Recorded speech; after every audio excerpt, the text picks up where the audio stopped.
जो 1 अप्रैल 2026 से लागू हो रहे हैं। तो चलिए सबसे पहले ये बताते हैं कि सबसे बड़ा बदलाव क्या है। दरअसल अब हर डिजिटल पेमेंट में 2 स्टेप वेरिफिकेशन जरूरी होगा।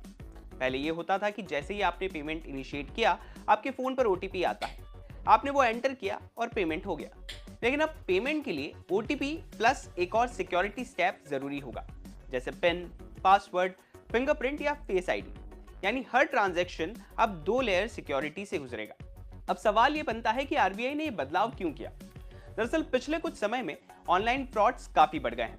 Fishing scams, SIM swap fraud, fake links, इनमें सिर्फ ओटीपी से अकाउंट एक्सेस हो जाता था। इसलिए आरबीआई ने कहा कि सिर्फ ओटीपी पूरी तरह से सिक्योर नहीं है। अब एक एक्स्ट्रा लेयर जोड़कर सिक्योरिटी को और मजबूत किया गया है। अब समझते हैं कि आपके लिए क्या बदलेगा। सबसे पहली बात तो यह है कि पेमेंट करने में थोड़ा ज्यादा टाइम लग सकता है। हर बार एक्स्ट्रा वेरिफिकेशन करना पड़ेगा, खासकर अगर आपका डिवाइस नया हो या पेमेंट की अमाउंट बड़ी हो। लेकिन अगर आप ट्रस्टेड डिवाइस यूज कर रहे हैं तो प्रोसेस स्मूथ भी रह सकता है। आरबीआई ने एक और स्मार्ट चीज ऐड की है, रिस्क बेस्ड ऑथेंटिकेशन।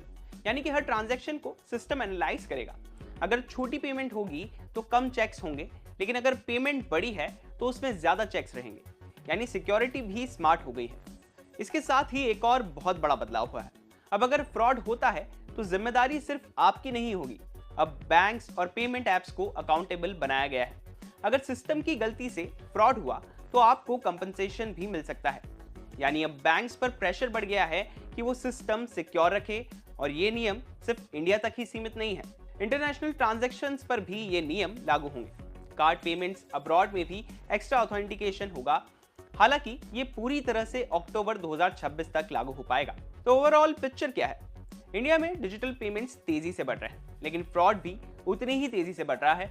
इसलिए आरबीआई का फोकस क्लियर है। स्पीड थोड़ी कम चलेगी, लेकिन सिक्योरिटी टॉप लेवल रहना चाहिए। तो कुल मिलाकर 1 अप्रैल से आपको डिजिटल पेमेंट करना थोड़ा लंबा लग सकता है, लेकिन वो ज्यादा सेफ भी है। आपको बस ये ध्यान रखना है कि ओटीपी के साथ दूसरा वेरिफिकेशन स्टेप भी रेडी रखें, और सबसे जरूरी, किसी भी अननोन